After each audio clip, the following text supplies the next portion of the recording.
All right, in today's What Matters report, is marriage for white people? That's the question being asked by an author of a new book. Is marriage for white people how the African-American marriage decline affects everyone? It's got a lot of people talking right now.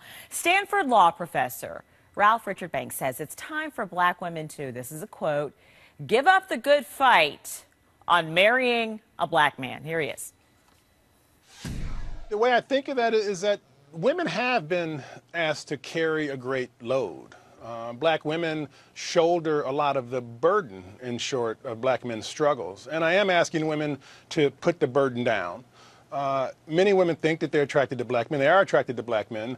But attraction itself is complicated. And one of the things that I discovered in the course of writing this book is that there's a whole host of fears and desires and anxieties that animate black women's attraction to black men.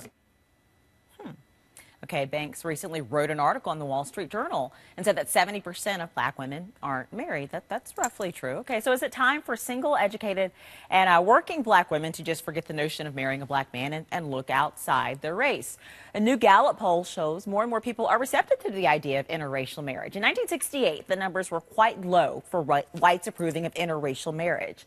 This is a Gallup poll from USA Today, but today those numbers skyrocketed for both blacks and whites. So does the author have a point? Is the black marriage nearly obsolete? Is the idea just for white people? Have a black couple here who says, hello, I'm right here. Joining us more to talk about this is Lamar and Ronnie Tyler, bloggers for Black and Married with Kids. All right, Tyler, so I guess my first question is, what is your reaction to what you have just heard? A lot of people have been talking about this. I just think the book is dangerous, and it's sending a dangerous message. Dangerous? Yes. Okay. I definitely think it is just perpetuating all of the negative stereotypes that are out there.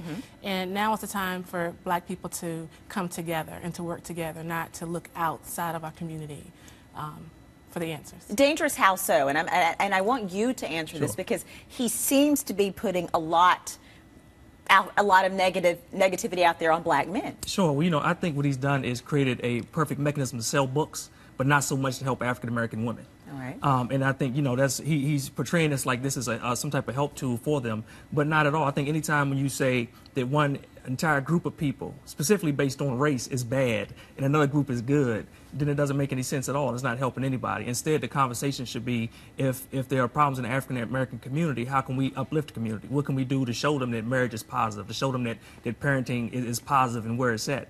Instead of, you know, making notions like these that basically just get you on TV, in the media all the time and allow you to sell books. Well, because some of the numbers that he put out there are true. A white woman is twice as likely to get married as a black woman. Some of what he is saying is true. Is what you take exception to, what you say are solutions that aren't actually solutions? Is that what you're saying?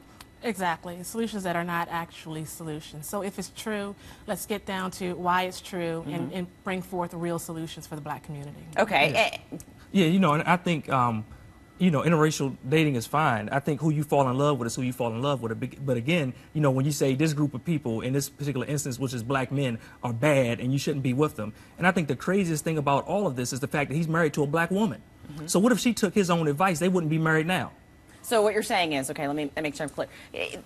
He's saying look outside of your race because there's a problem with your race, as opposed to just be with whoever you choose to be with, regardless of what their race is. Is that what you're saying? Yeah, it's a two-part thing. Part of it is that, and part of it is this thing about the black man being so bad, just perpetuating these continual stereotypes that we've had now for generations and generations. And the problem becomes when you have people in communities that don't see marriage every day, that don't see those positive images of marriage portrayed, they start to believe things like this. When they see books and they see movies and they see different things, something that marriage is for white people, they start to actually get that into their conscience, and then that passes down from generation to generation. Because there are plenty of positive images of black marriages out there. I mean, we've got the Obamas. I mean, there's Will and Jada.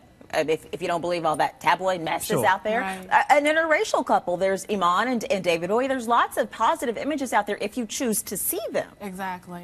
And that's exactly what we're doing with our website, trying to actually build upon those positive images. Because if you don't see it, then maybe you don't think it's possible to be that. And so it's very important to have those images. Yeah, and it's just an example.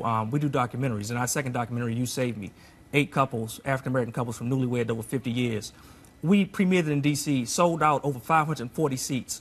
in advance of the screening. They had to put up folding chairs down the aisle, I like to say, like church on Easter Sunday. And these people, we're not Spike Lee and Tanya Lewis Lee. They didn't know us by name recognition, but that's how hungry in our community we are for positive images of us. All right.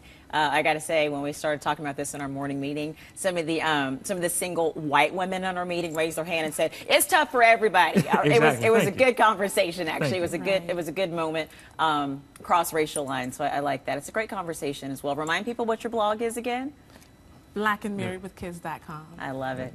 Thank you very much Thank you. for the conversation. Let's remind people, too, What Matters is a partnership with Essence Magazine that gives us a chance to look at issues in the African-American community that affects everybody. This is a topic that affects all of us. You can grab the October issue featuring First Lady Michelle Obama on the cover. Pick up the latest issue or just go to Essence.